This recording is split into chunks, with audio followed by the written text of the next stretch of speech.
प्रिय विद्यार्थियों, आज हम पाठ 17 रहस्य खुल गया जासूसी कथा का अध्ययन करेंगे। आइए सबसे पहले हम शब्दार्थ देखते हैं। निरीक्षण, देखरेख, उत्तरदायित्व, जिम्मेदारी, विच्छेदन, काटकर अलग करना, ट्रांसमीटर, ध्वनि संकेत भेजने वाला यंत्र, उत्कृष्ट, बहुत अच्छा, निष्फल, व्यर्थ, विश्वासपात्र, भरोसेमंद, नेल कटर, नाखून काटने का यंत्र। आइए कहानी का अध्ययन करते हैं। एक समय की बात है, अरविंद नाम का एक होशियार लड़का था। उसके पिताजी सेना में मेजर थे। वह अत्यंत साहसी एवं परिश्रमी थे। युद्ध के क्षेत्र में अप्रत्याशित बहादुरी दिखाने तथा कई कठिन कार्यों को सफलतापूर्वक पूरा करने के कारण उन्हें परमवीर चक्र भी मिल चुका था। उनके उत्कृष्ट कार्यों से प्रभावित होकर पिछले दिनों सरकार ने उन्हें एक बहुत ही गोपनीय योजना पूरी करने के लिए नियुक्त किया था। इस महत्वपूर्ण कार्य की पूर्ति के लिए वह प्रतिदिन अपने सहयोगियों के साथ विचार विमर्श करने में लगे रहते थे, लेकिन पिछले 2-3 दिनों से वह बहुत परेशान दिखाई दे रहे थे। इसका कारण वह बैठक में जो भी बातें करते वह सभी बातें विद्रोहियों के पास पहुंच रही थीं। वह समझ नहीं पा रहे थे कि आखिर ऐसा कैसे हो रहा है। बैठक में जितने फौजी अफसर भाग लेते सभी उनके बहुत ही विश्वास पात्र थे। किसी पर भी शक नहीं किया जा सकता था कि उनमें से किसी ने सूचना विद्रोहियों तक पहुंचाई होगी। जिस कमरे में बैठक होती उसकी सुरक्षा का भी विशेष प्रबंध था। कमरे के चारों तरफ दूर दूर तक सिपाही तैनात रहते थे। इतना ही नहीं, कमरे के चारों तरफ सर्च लाइट लगी हुई थी। सेना के जासूसी कुत्ते भी वहां हर समय घूमते रहते थे। सो अलग कोई बाहरी आदमी तो क्या, परिंदा भी वहां पर नहीं मार सकता था। घर में भी अरविंद के पिता परेशान व गंभीर से रहने लगे थे। ना किसी से बात करना, ना किसी से हंसी मजाक करना। रात दिन बस यही सोचते रहते थे कि सूचनाएं बाहर कैसे पहुंच रही हैं। बहुत दिमाग दौड़ाने के पश्चात भी इसका समाधान उनकी समझ में नहीं आ रहा था। अरविंद भी 2-3 दिन से अपने पिताजी के व्यवहार में इस बदलाव को देख रहा था। वह सोचता था, आखिर पिताजी किस समस्या से परेशान हैं। अवश्य कोई कठिन समस्या होगी। इतना तो वह अच्छी तरह जानता था कि उसके पिताजी छोटी मोटी समस्याओं से कभी परेशान नहीं होते थे। उसकी इच्छा हुई कि वह उनसे इसका कारण पूछे, परंतु वह हिम्मत नहीं कर पा रहा था। उसे डर लग रहा था कि कहीं पिताजी डांट ना दे।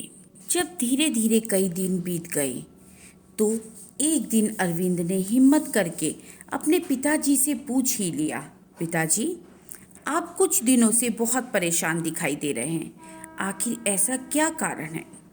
सर्वप्रथम तो अरविंद के पिता ने बात टालनी चाहिए, परंतु अरविंद के बहुत आग्रह करने पर बोले, बेटा, इस समय सरकार ने मुझे एक बहुत ही गुप्त योजना को पूरा करने का उत्तरदायित्व दिया है।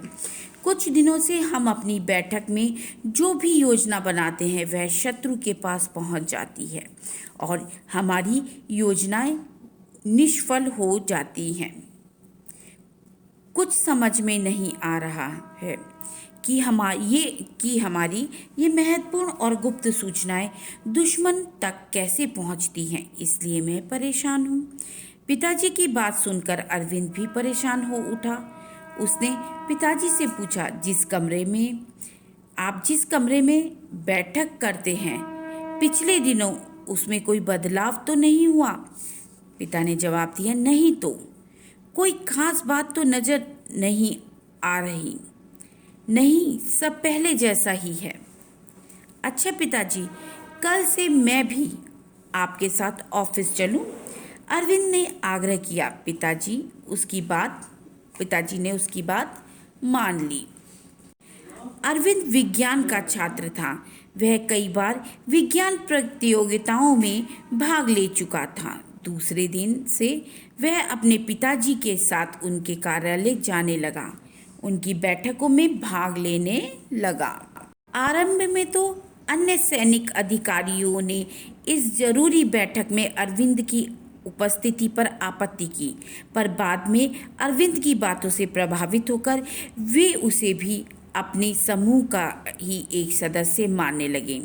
जब सैनिक अधिकारी आपस में विचार विमर्श करते होते, तब अरविंद कमरे की सभी वस्तुओं का बहुत गहरी निगाहों से निरीक्षण करता रहता।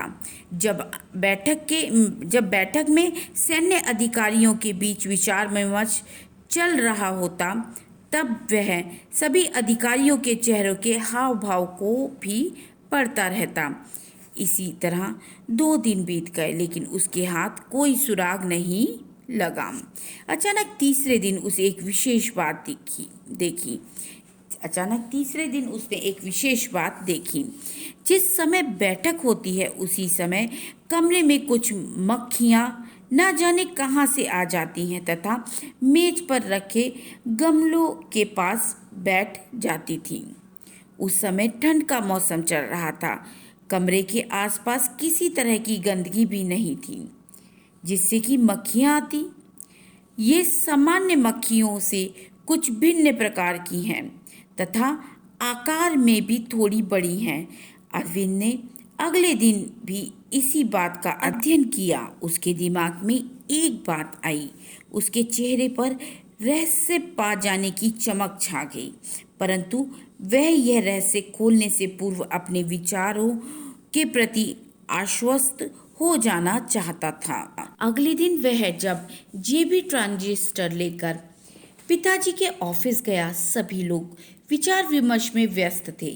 मक्खियां भी कमरे में पहुंच चुकी थी। अरविंद एक तरफ खड़ा ट्रांजिस्टर का डायल को घुमा रहा था। डायल पर एक स्थान पर कुछ अस्पष्ट सी ध्वनियां आ रही थी।